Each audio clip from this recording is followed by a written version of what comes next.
Bueno, en esta oportunidad, muchachos, vamos a trabajar en la siguiente herramienta estadística que tiene que ver con el diagrama causa-efecto o diagrama de Ishikawa.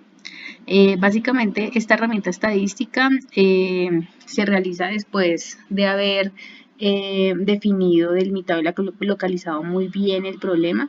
Generalmente este problema sale como tal de un estudio de un diagrama de Pareto, en donde el diagrama de Pareto pues anteriormente me define cuál es la problemática principal. En este caso, por ejemplo, en los ejercicios anteriores nosotros habíamos identificado que la causa principal o la problemática o el defecto más importante es la falta de vacío.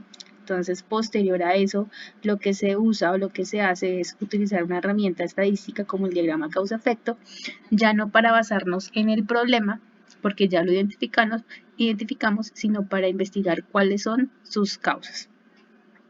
Hay varios tipos o varias formas de hacer el diagrama de Ishikawa. El primero de ellos lo conocemos generalmente como el método de las 6 M's. El siguiente se conoce como el método del flujo del proceso. El siguiente como el método de estratificación. Básicamente el método de las 6 M's, o a veces solamente se utilizan las 4 M's por singularidades del proceso.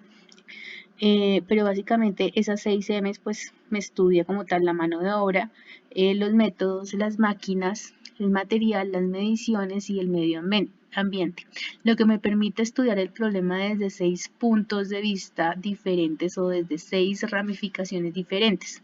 En la participación, en la participación y elaboración del diagrama de flujo debe participar un grupo interdisciplinario y experto en el proceso y expertos en calidad que me determinen, por ejemplo, las causas principales a través de cada una de las ramificaciones.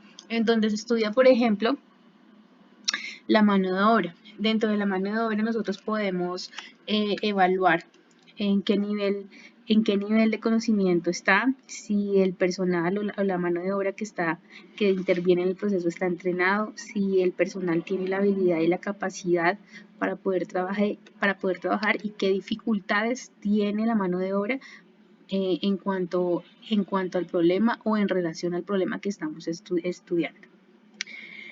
Básicamente, para la realización del diagrama causa-efecto, nosotros ubicamos la ramificación, en este caso mano de obra, y ubicamos como tal las causas principales y las flechas que apuntan a estas causas principales se llaman causas secundarias.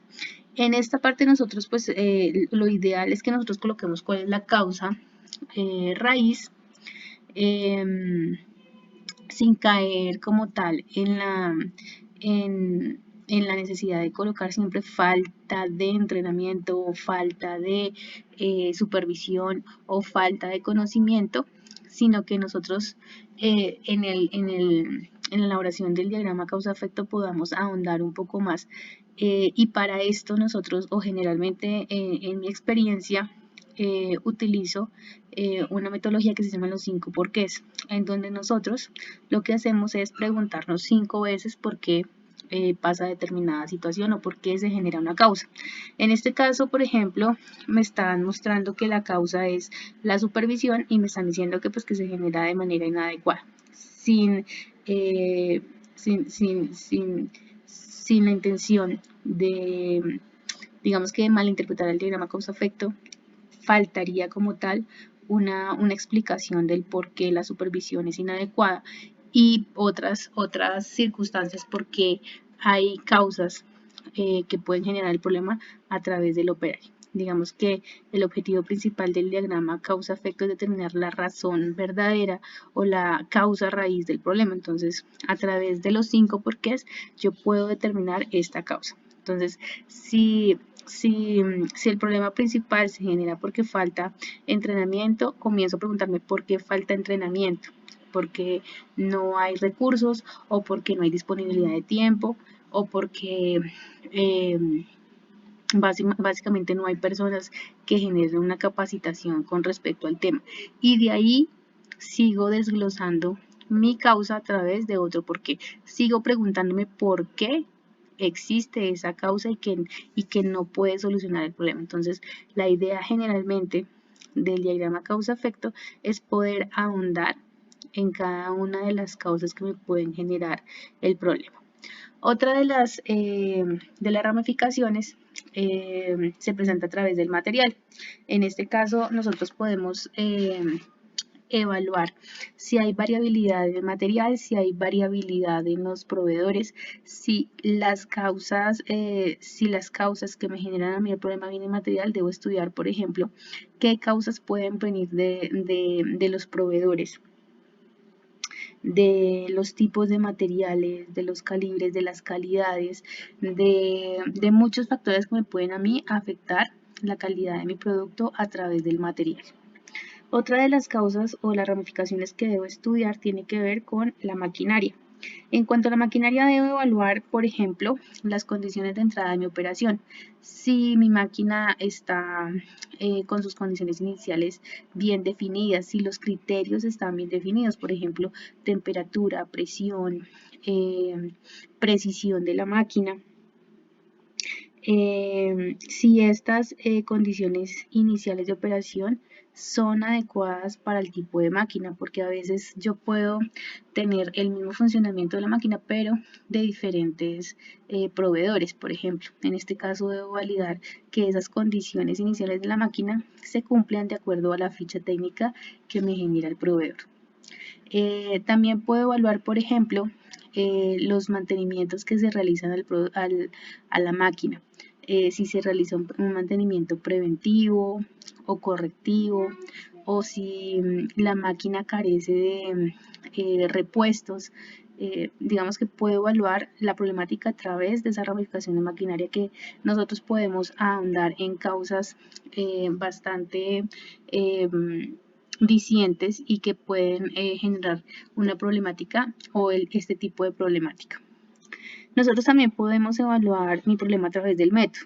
En esta generalmente lo que yo hago es valorar el nivel de estandarización que tiene el método. Por ejemplo, si los procedimientos para poder hacer el producto están definidos. Si cada persona que interviene en el programa se conoce su función y conoce la forma de realizar ese procedimiento, porque puede que el método cambie dependiendo el turno, dependiendo la persona. Entonces, el método tiene que ver mucho con el nivel de estandarización del proceso que yo tenga.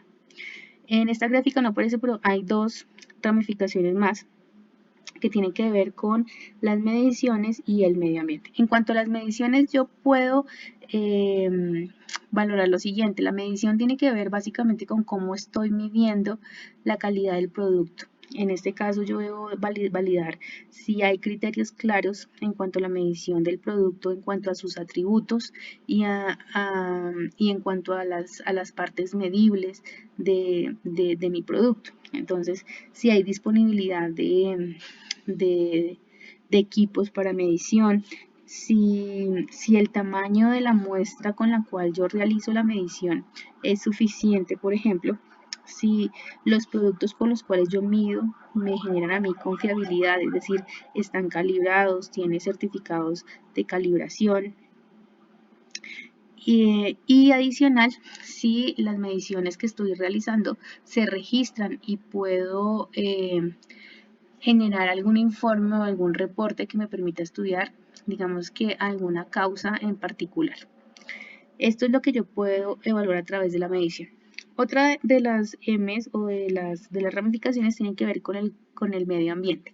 En esta ramificación básicamente yo evalúo si la problemática se puede presentar o el problema que estoy estudiando se puede presentar por cambios de clima, cambios de temperatura, cambios atmosféricos, presión, básicamente por las condiciones atmosféricas de las diferentes ciudades que tengo, digamos que en el país, o si ya depende de un factor externo. Entonces, básicamente ese es el método de las 6 M's.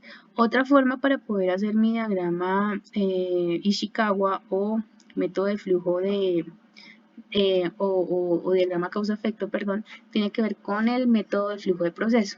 En este básicamente lo que se realiza anterior a esto es un diagrama de procesos en donde yo delimito mis procesos y voy a relacionar las causas con cada uno de los procesos, ¿vale?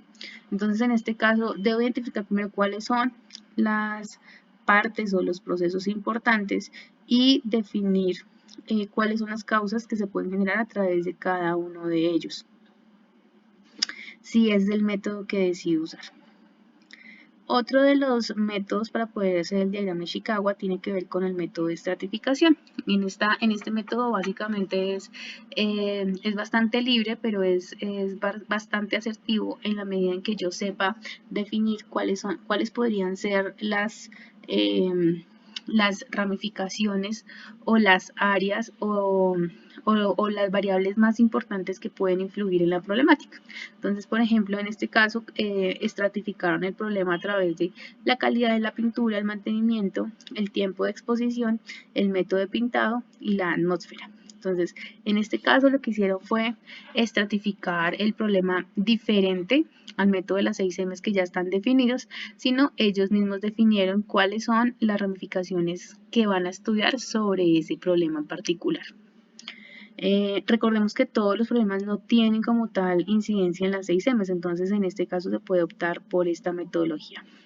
Una de las formas para poder, o una de las metodologías para poder hacer este diagrama causa-efecto, básicamente es no hacerlo solo, sino básicamente contar con un equipo interdisciplinario, con un equipo que conozca del proceso. Entonces, en este caso, pues debo relacionarme con los líderes del proceso, con mantenimiento, con las personas que están a cargo, con las personas que intervienen, porque básicamente lo que va a hacer es enriquecer como tal las posibles causas del problema. Una vez terminado el diagrama de Ishikawa, lo que procedemos a hacer es a definir cuáles son las causas que vamos a trabajar en el proyecto. Básicamente lo que vamos a hacer es resaltar cuáles van a ser las causas que vamos a trabajar durante el proyecto. Digamos que en este diagrama Ishikawa lo importante es definirlo bien para poder como tal de la misma forma atacar esas causas. Se trabaja con una lluvia de ideas de cada participante que me permite enriquecer como tal el resultado del diagrama causa-efecto. Entonces, esto es básicamente la elaboración. Básicamente las flechas tienen mucho que ver para saber pues a qué ramificación le va a apuntar cada causa. Si es posible, siempre usar estas causas principales y adicional a través de los 5 porqués, definir cuáles podrían ser las causas adicionales o secundarias que me pueden generar esa problemática, sin caer en un círculo vicioso. Entonces, básicamente esta es nuestra herramienta causa-efecto. Lo ideal es que podamos hacer como tal y andar un poco más a través de la lectura del capítulo 12 del libro Calidad Total y Productividad.